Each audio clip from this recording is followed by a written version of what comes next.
प्रणम्य शिरसा देवं गौरीपुत्रं विनायकं भक्तावासं स्मरे नित्यम् आयुष्कामार्थसिद्धये। प्रणम्य शिरसा देवं गौरीपुत्रं विनायकं भक्तावासं स्मरे नित्यम् आयुष्कामार्थसिद्धये। प्रथमं वक्रतुण्डं च एकदन्तं द्वितीयकं तृतीयं कृष्णपिङ्गाक्षं गजवक्त्रं चतुर्थकं। प्रथमं वक्रतुण्डं च एकदन्तं द्वितीयकं तृतीयं कृष्णपिङ्गाक्षं गजवक्त्रं चतुर्थकं। लम्बोदरं पञ्चमं च षष्ठं विकटमेव च सप्तमं विघ्नराजं च धूम्रवर्णं तदाष्टमं। लम्बोदरं पञ्चमं च षष्ठं विकटमेव च सप्तमं विघ्नराजं च धूम्रवर्णं तदाष्टमं। नवमं बालचन्द्रं च दशमं तु विनायकं एकादशं गणपतिं द्वादशं तु गजाननं।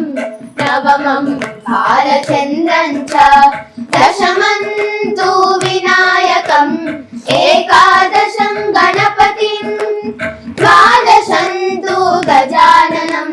द्वादशैतानि नामानि त्रिसन्ध्यं यः पठे नरः न च विघ्नं भयं तस्य सर्वसिद्धिकरं परम्।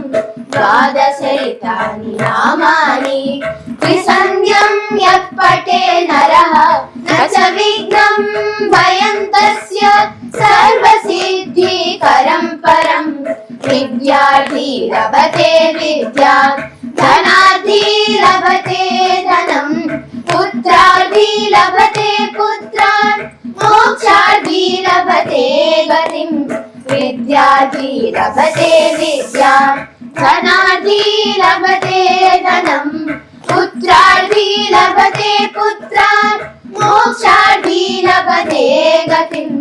जपे गणपति स्तोत्रम् षड्भिर्मासैः फलं लभेत् संवत्सरेण सिद्धिं च लभते नात्र संशयः। जपे गणपति स्तोत्रम् षड्भिर्मासैः फलं लभेत् संवत्सरेण सिद्धिं च लभते नात्र संशयः।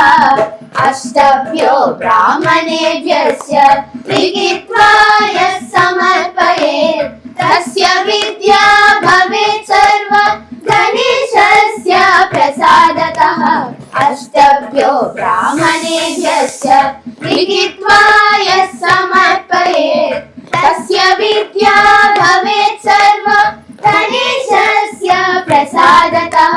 गणेशस्य प्रसादतः गणेशस्य प्रसादतः।